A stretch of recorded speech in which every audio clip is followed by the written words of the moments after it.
Gubernur Maluku Irjen Pol Purnawirawan Dr. Andes Murad Ismail kembali melakukan pertemuan dengan para investor untuk menanamkan modalnya di daerah ini. Kali ini orang pertama di daerah ini melakukan pertemuan dengan manajemen PT Santos Agro Abadi, salah satu investor nasional di bidang pertanian. Pertemuan dilakukan di Jakarta pada Selasa 7 Juni 2022 untuk memantapkan rencana investasi sekaligus komitmen para pihak untuk membangun Maluku khususnya sektor pertanian. Ini dilakukan setelah PT SAA memulai investasi perkebunan tebu di Kabupaten Seram bagian timur.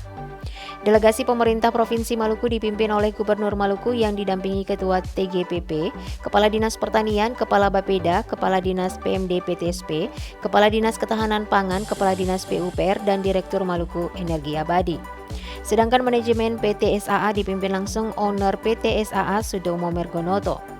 Diketahui forum ini merupakan tindak lanjut rencana investasi yang telah dituangkan dalam letter of intent antara PT SAA dengan pemerintah Provinsi Maluku dalam event Maluku Baileo Exhibition di Makassar pada tanggal 5 Februari 2022, sekaligus realisasi komitmen manajemen PT SAA dalam pertemuan bersama yang digagas oleh Dinas Pertanian Provinsi Maluku bersama tim gubernur untuk percepatan pembangunan Maluku pada tanggal 17 Maret 2022. Gubernur dalam pertemuan tersebut menjelaskan tentang potensi sumber daya pertanian Maluku. Dikatakan luas daratan hanya 6,7% dari total 712,479. 65 km persegi luas wilayah Provinsi Maluku namun memiliki potensi yang besar. Saya mengajak PT SAA agar bukan saja berinvestasi pada level budidaya tanaman, tapi juga dalam pengolahan dan pemasaran hasil serta sektor unggulan lainnya di Maluku seperti perikanan, kata Gubernur. Mantan dan Korbrimob Polri ini mencontohkan pengolahan kelapa pafda, pengolahan limbah tempurung dan sabut yang belum dimanfaatkan secara maksimal. Begitu juga dengan pemasaran produk jagung dan kedelai yang akan dikembangkan Maluku, yakni jagung 11.500 hektar dan kedelai 5.000 hektar, dan pengembangan perikanan tuna dan budidaya perikanan.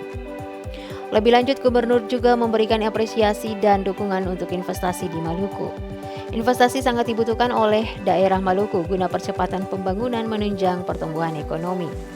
Tidak hanya bergantung pada sumber dana pemerintah, karena dengan masuknya investasi akan terjadi peningkatan produksi, terciptanya lapangan kerja serta dapat mengentaskan kemiskinan di Maluku, jelas Gubernur. Terhadap kondisi ini, pemerintah Provinsi Maluku akan mendukung proses investasi pihak PT SAA sesuai kewenangan yang dimiliki.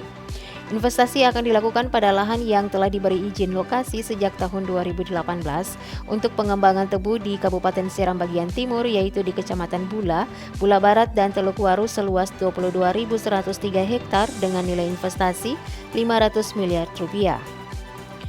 Manajemen PT SAA dalam pertemuan menyatakan komitmennya untuk segera mengurus semua proses perizinan yang dibutuhkan sebagai legitimasi usaha sesuai kewenangan dan peraturan yang berlaku dalam Undang-Undang Nomor 11 Tahun 2020 melalui OSS atau Online Single Submission pada PTSP Provinsi Maluku yang telah memiliki ISO 9001 dan 37001.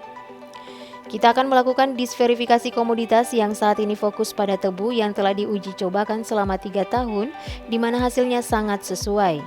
Diusulkan pengalihan komoditas pada komoditas pala, jagung dan pala serta komoditas unggulan lainnya, kata owner PT SAA Sudomo Mergonoto. Ia mengatakan pihaknya mengembangkan industri dengan melibatkan tenaga kerja lokal sesuai kompetensi dan skill yang dibutuhkan perusahaan. Kita juga melakukan kerjasama dengan BUMN dan BUMD Provinsi Maluku, Perumda Pancakarya, dan PT Maluku Energi Abadi. Segera memulai proyek investasi ini setelah mendapat perizinan-perizinan yang dibutuhkan, pungkasnya.